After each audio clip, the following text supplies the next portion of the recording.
Alors aujourd'hui, pour terminer un petit peu sur quelque chose d'un peu rigolo, enfin rigolo extérieurement, mais pas pour les personnes à qui ça arrive, hein.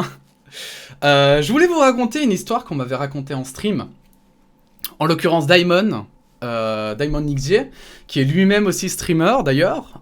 N'hésitez pas à aller regarder, c'est très chouette. Très content que ce soit un de mes viewers et qu'en plus il soit aussi bon streamer, c'est chouette.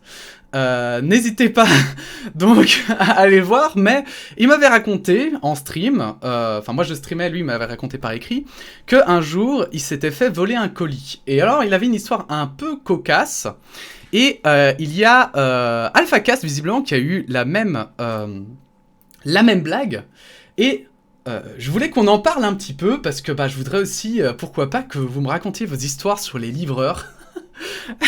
Je pense que ça va être extrêmement drôle et intéressant, et peut-être qu'à force, on pourra aussi faire bouger les choses s'il y en a beaucoup d'entre vous qui ont des choses à dire. Peut-être que je ferai une deuxième vidéo, parce que je me suis dit, mais il y en a tellement qui parlent qu'il faut que ça sorte.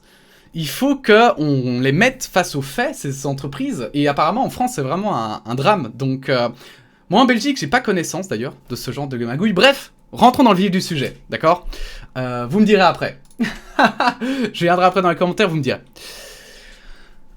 Donc il me dit, tu te rappelles mon histoire de livraison et de fausse signature du livreur? Donc je vous explique vite fait son histoire. Elle est très simple. C'est qu'en fait, Daimon s'est retrouvé avec un livreur qui lui avait volé un colis. Ce livreur avait signé d'une croix, avait juste signé d'une croix. Daimon s'était plaint à l'entreprise, je ne sais plus laquelle c'était. Peut-être qu'il la mettra en commentaire. Il s'était plaint à l'entreprise qui lui avait dit, qui avait du coup confronté les deux parties, donc le livreur et lui. Et le livreur avait promis que lui avait juste donné le colis et que c'était lui qui avait signé d'une croix. Daimon a dit, mais attendez, je sais signer, je sais écrire, pourquoi j'aurais signé d'une croix? Il s'était battu et l'entreprise avait dit, ah écoutez, nous on croit notre livreur, il n'y a pas de raison qu'on le croit pas. Et voilà, j'ai toujours du mal à le croire.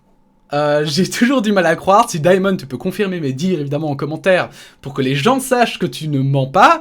Mais j'arrive pas à le croire qu'une société puisse dire qu'une croix vaut comme signature.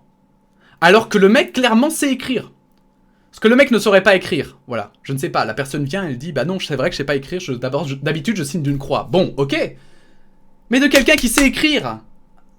Quoi? Donc voilà, ça c'était son histoire que j'ai résumée. Il la racontera probablement mieux que moi.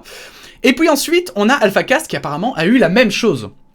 Et c'est pour ça que je voulais le lire, pour déjà si ça vous arrive, vous n'êtes pas seul. Et puis ensuite, je me suis dit qu'on pourrait faire peut-être un melting pot des plus drôles histoires. Hein. Il y en a aussi dans le thread de AlphaCast, mais voilà. Ah vraiment, hein. Chronopost les amis. Chronopost! Restez calme. Vraiment, j'aime pas râler sur Twitter, hein, mais Chronopost, vos livreurs, il y en a les rois des bouffes. Cordialement. Cordialement, le roi des bouffons. Le livreur a mon adresse. Mon tel, il peut sonner. Tout pour me contacter. Il arrive, il trouve un random, et forcément, refus de livraison. Du coup, retour à l'expéditeur. Un plaisir. Bon, jusque-là, tout va bien. Ok, jusque-là, bon, c'est juste un livreur qui a la flemme, clairement. Jusque-là, rien de nouveau. Sinon, vous savez, la toile Ghost of Tsushima superbe de Noigi Sanart, je la connais pas, si je la trouve, je vous la mettrai. Bref. Le mec me l'avait lâché à un endroit random de mon immeuble et avait fait une fausse signature de livraison. Sans déconner, ça se passe comment les recrutements dans cette boîte en fait? Il n'y a jamais de retombées.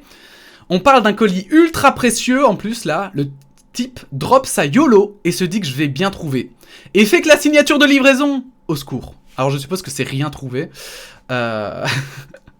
Et c'est ça qui est dingue, c'est les fakes de signature. Parce que normalement la signature, justement le but, c'est que au moins, ça, voilà, c'est pour pouvoir comparer les signatures.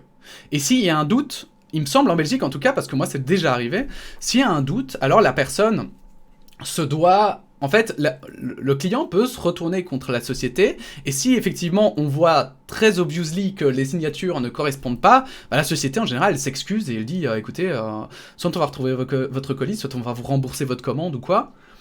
Mais elle reste pas les bras croisés en disant bah ouais, ok. Alors bon, Chronopost, ça devient légendaire, hein. C'est pour ça que je me permets de citer Chronopost, parce que bon... Chronopost, hein, les bros, si vous nous entendez, n'hésitez pas évidemment à répondre, hein. Si vous avez un community manager qui tombe sur cette vidéo, n'hésitez pas, ce sera avec grand plaisir que je lirai votre réponse. Si vous voulez écrire un communiqué ou quoi, et d'ailleurs en MP, n'hésitez pas, hein, vraiment c'est avec plaisir que j'en parlerai. Si vous voulez même me contacter pour qu'on en parle, pour qu'on fasse une mini-interview, c'est avec plaisir. Mais c'est vrai que c'est des histoires que j'entends souvent personnellement, je pensais pas en entendre souvent. Et voilà, là je connais, j'ai envoyé la PS5 en réparation pour port HDMI défaillant, et depuis, votre Kotlin est en transit. C'est fou. C'est fou quoi. C'est fou. Et voilà. Résumé de quelques problèmes que j'ai eu. Vol de colis car déposé à côté de la boîte aux lettres, sans mon accord. Colis déposé devant ma porte, toujours sans mon accord. Appel du livreur à 5h30 du matin pour me dire qu'il va passer à partir de 9h. Et si tu réponds pas à l'appel de 5h30 du matin, évidemment, il te yeet le colis sur le toit de ta maison. Voilà, il y en a qui ont beaucoup d'humour, évidemment. Mais voilà, voilà. Alors, on voit ici que ça cite aussi UPS, donc Chronopost, évidemment, ne sont pas les seuls. Hein. Mais nous, la Poste, il me semble qu'elle est plutôt performante en Belgique.